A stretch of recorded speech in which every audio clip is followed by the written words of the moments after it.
In today's video, I'm going to teach you how to show or hide the ruler in Microsoft Word.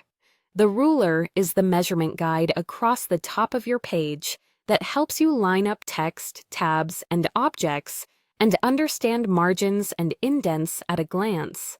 Turning it on and off only takes a moment, and it can make formatting feel much more precise.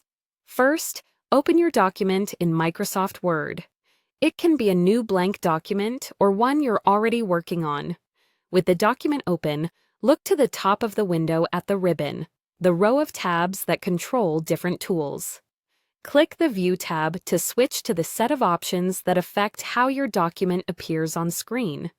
Within the View tab, find the section labeled Show.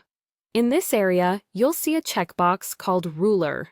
This is the switch that controls the ruler display. To display the ruler, click the box so it's checked.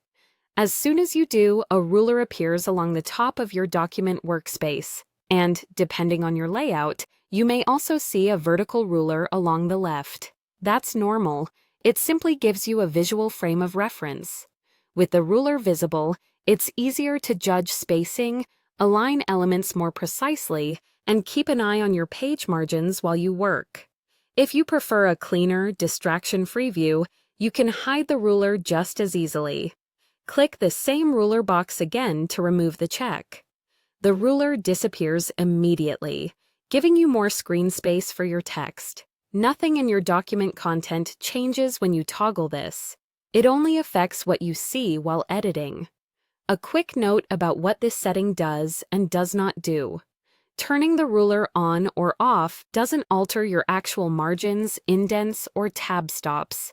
It simply shows or hides the measurement guides on screen.